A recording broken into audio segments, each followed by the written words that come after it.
And then the last one has to do with embryology. And I think it may have been that when I was in biology class, a textbook had the phrase about ontogeny, recapitulating phylogeny. I don't want to spend very much time on this, but if there are people who come across it, it may be worth you saying something about it.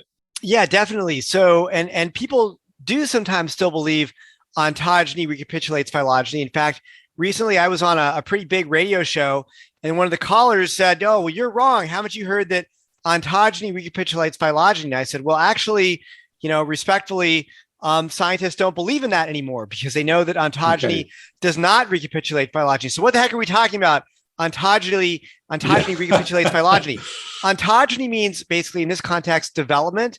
So the growth and development of an organism from, say, a single-celled stage up through an adult stage, that's ontogeny. Recapitulates means replays, and phylogeny means evolutionary history. So the idea is that as you are growing and developing, you are literally replaying your evolutionary history.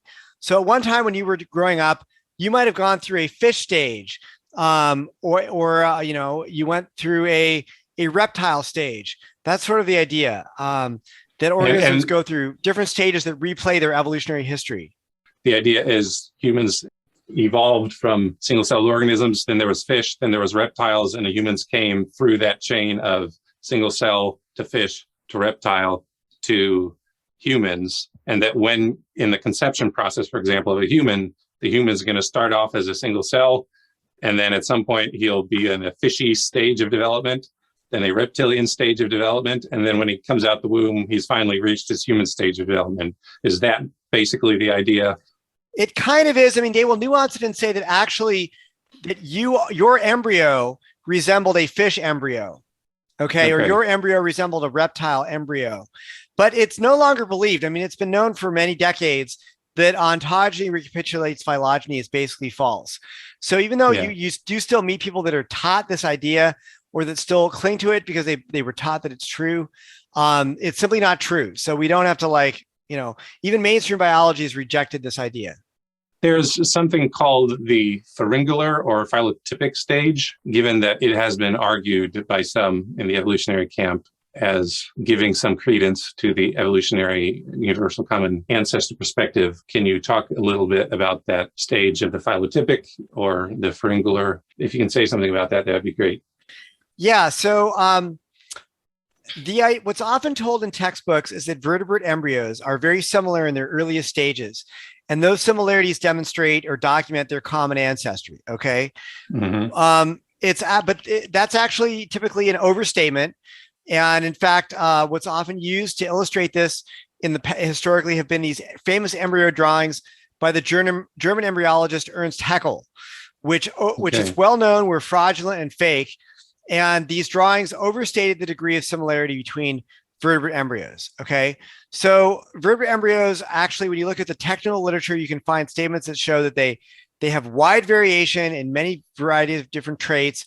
And that it's not the case that all vertebrates start off looking the same and going through sort of this stage called the pharyngular stage, which makes them clearly related. Okay.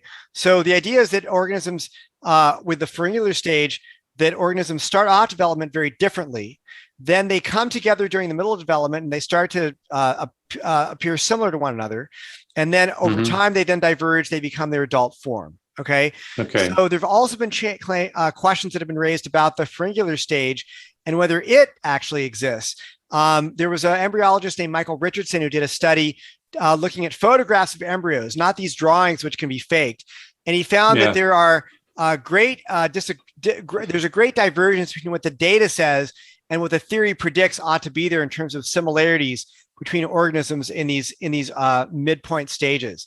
And so they found in this study by Richardson, they call it the evolutionary hourglass model, the idea that organisms start development differently, become similar in this middle stage where they're supposed to be showing their common ancestry, and then they diverge again.